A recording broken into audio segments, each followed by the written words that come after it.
everyone, welcome back to the channel. My name is Nana Yuriko, and welcome back to more of me reading fan fictions. I'm related to Exorcist, the Kamome Academy experience.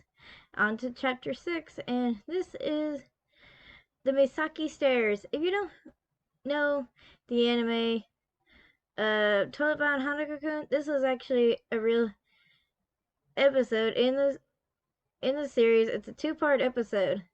But this, I took a bit from the episode and sort of reworked it for the story. So if it sounds familiar, then if you saw the anime, then I rewatched the episodes a few times just to get this sort of the right feeling for it. Okay, let's begin. He stood at the foot. Okay, yeah, I read this part. I just repeat the last bit at the end of each chapter for the beginning part. Yugi, I have a bad feeling. We're trapped. Those two words made Yugi's heart stop. It couldn't have been possible. They were still at school, weren't they? Yugi walked forward over the bridge and through the shrine gate, looking around at the buildings stacked top of each other. How big is this place? Yumi looked from side to side, the area around them as Yugi climbed a set of stairs, just passing the shrine gate. Maybe this is one of those 7 wonders Coat mentioned. Sadly, nobody told us what they were about. Yugi grumbled, slightly irritated, mostly out of fear of where they were. Yumi took notice of racks and racks of these small dolls in kimonos with short black hair with talismans on their faces. Creepy. Yugi had an uneasy expression on his face, paling as he looked wearily. Up a few more stairs, Yami gave his Aibo's hand a squeeze, trying to comfort the scared high school boy. Just before they entered another shrine gate, a phone started to ring nearby. A phone? Yami spotted an old rotary phone. Yami urged Yugi to come close, pulling him along. Yeah, Yami, I don't want to know who could be calling at a time like this. Regardless of his words, he picks up the phone in his hand, shakily, as he put it to his ear. Konnichiwa, he stuttered slightly. He heard breathing on the phone. Let us out of here! Yugi rushed out as the being on the phone spoke through. I am Misaki. It was a feminine voice on the other side of the phone. I used to be a school teacher and taught students at the top of these stairs, but I was killed and sliced up here, right where you're standing. Yugi paled on the phone. Yami was equally disturbed hearing the woman's words on the phone. First, I need you to find my right arm. I use this every day to write my name down on the board before class started each day. You have until the sand runs out of the hourglass. Hurry or you'll be late for school. The line went dead. Yugi looked like he was going to throw up. Yugi dropped the phone. He looked around. There were chests of drawers everywhere along the path, and a giant hourglass in the distance, and the sand already pouring beyond what was a locked gate entrance, and 2 feet from that was a prayer house where people put candles and incense in for the dead. Does that mean we have to look? Yami hummed his agreement as he looked around. Lots of things here were junk. Yugi dug around in the mess and ended up finding something he wished he could unsee. It was a right arm, but it was cold and pale and felt like real skin. Ah! He lands on his ass, backing away from the arm. It is real! Yami, even for being dead himself, cringed at the sight of the arm. Got no choice. Let's pick it up. Yami regretfully states as he touches the arm, feeling bone-chilling coldness from the dismembered body part, as Yugi, who was completely pale and looked like he would throw up, picked up the opposite end of it as the two carried it. Sadly, getting up the stairs was a pain. Damn it, why is there so many stairs? The high school student groans as they get to the top of the stairs, but it takes too long as the sand runs out. The two look around, suddenly feeling an ominous vibe. They could hear what sounds like children laughing, which already made the stressed out Yugi nervous. It's time for class. Yugi looked around, unsure what was going on, as Yami shoved him out of the way. Run, Yugi! There's something here! Yugi, holding the dismembered arm in his grip, turns and a scream catches in his throat as he could see clear as day the largest pair of scissors humanly possible that looked like it could cut the two of them in seconds. Ah! Yugi dashed up the stairs screaming, but feeling something grabbed his legs, he looked down at the dolls that surrounded his feet. Ah! Get off! Yami, what do we do? Yugi kicked his leg, shaking the dolls off as Yami tackles him. Yugi kicked his leg, shaking the dolls off as Yami tackles him to the ground, both just hairs away from getting their heads cut by the giant scissors. Somebody help! Let's get back to the others. Ko and Yashiro get close to finishing the bathroom. Ko was getting worried. His cousin should have been back by now. Something wrong, Shonen? The shorter ghost boy dressed in black pokes Ko on the side of the head. He didn't pay attention to him. Yashiro spoke up. Muto-kun's not back yet. Is there anybody still in the school? She looks outside as the sun was setting. The two boys looked at her unsure as well. Ko put away the mops and buckets as the three of them left the bathroom. As they walked in the hallway to the top of the stairs, Yashiro saw a cell phone and a dark magician keychain attached. It's Muto-kun's phone, and someone's been calling his phone. Ko takes the phone from his short senpai as he gasped. There were text messages on his phone. There were also missing calls, but the text caught Ko's eyes first. They were from his friends in Domino City. Everyone but one had a similar response. Who are you and why do I have your number? Nani? These are Yugi's friends. They don't know who. His voice trailed off as he read the text from Bakura. Yugi, what's going on? No one seems to remember you or Yami. Please call me.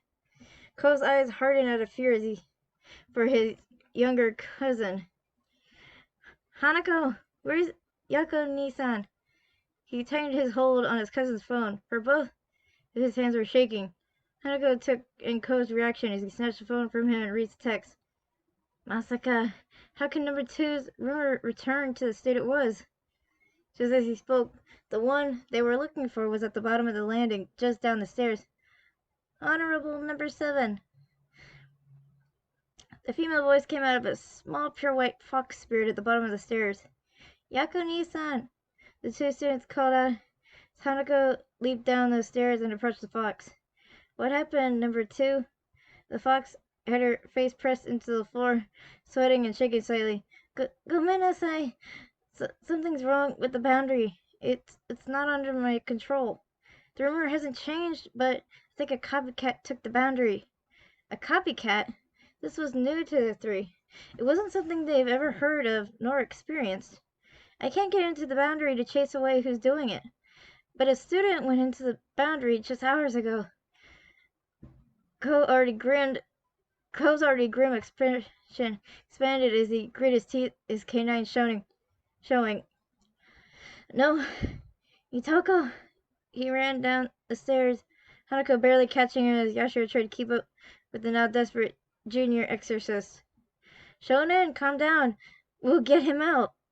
If it's anything like the last time, we'll go and confirm who's doing it and get out with your cousin.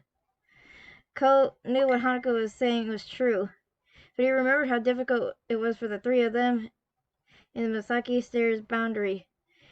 Yugi by himself with Yami couldn't do much. Let's go together, Kokun. Yashiro strained to smile, anxious as the other two were as she held their hands as the three of them walked down the stairs, counting the steps. 8, 7, 6, 5, 4. The darkness swallowed them, and it soon lit up as they appeared the same bridge that Yami and Yugi were on earlier.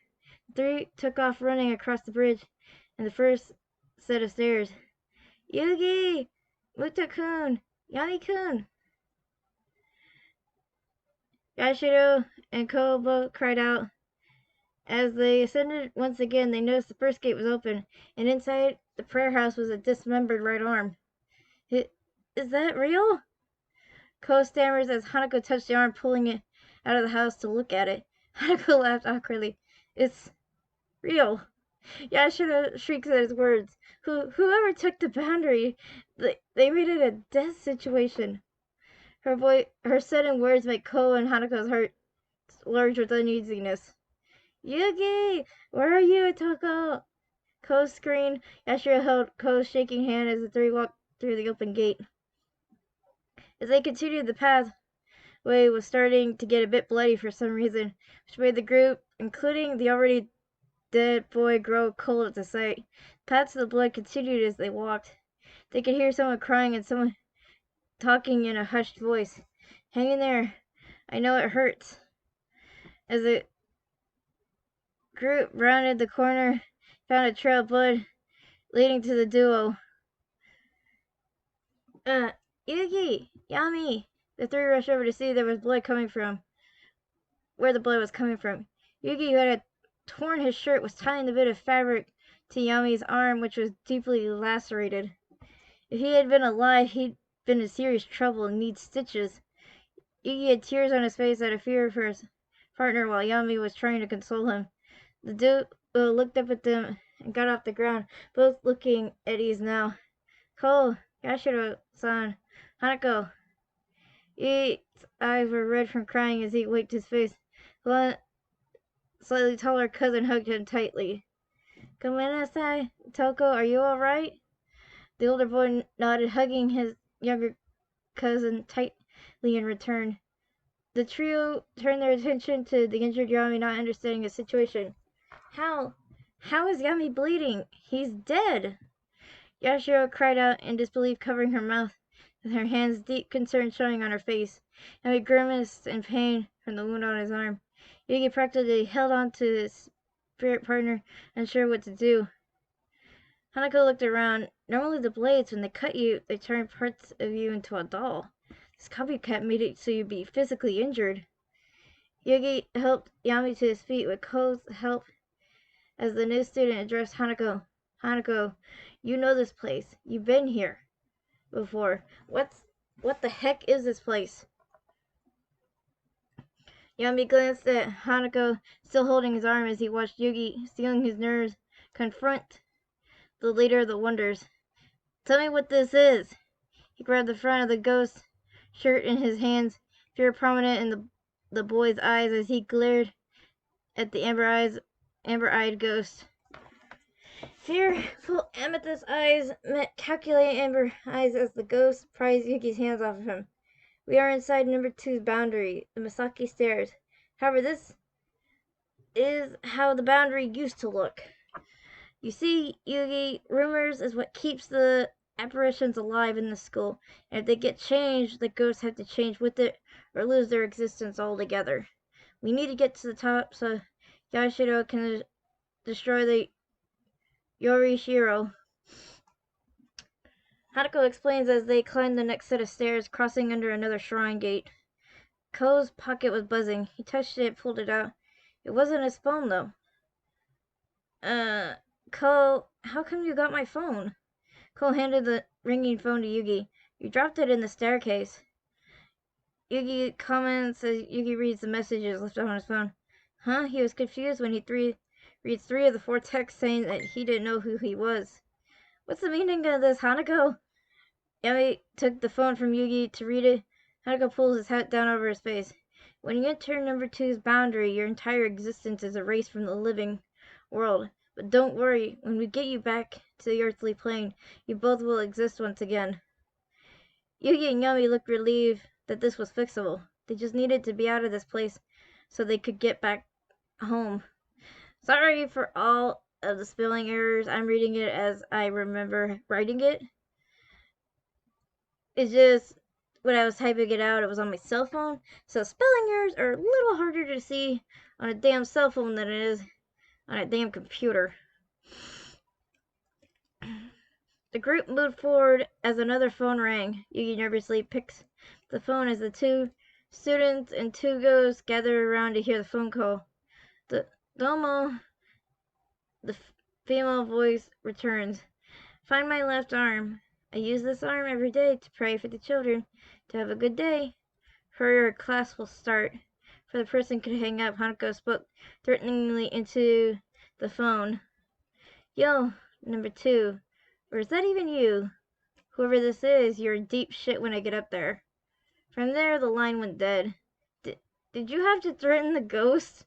Yugi stammers, sweating at the cheeky little ghost who was grinning like a madman. We're gonna die, Yami says sarcastically. Yashiro grabs Yami's shirt, hiding her face in his shoulder, pleadingly. Take it back, Yami-kun!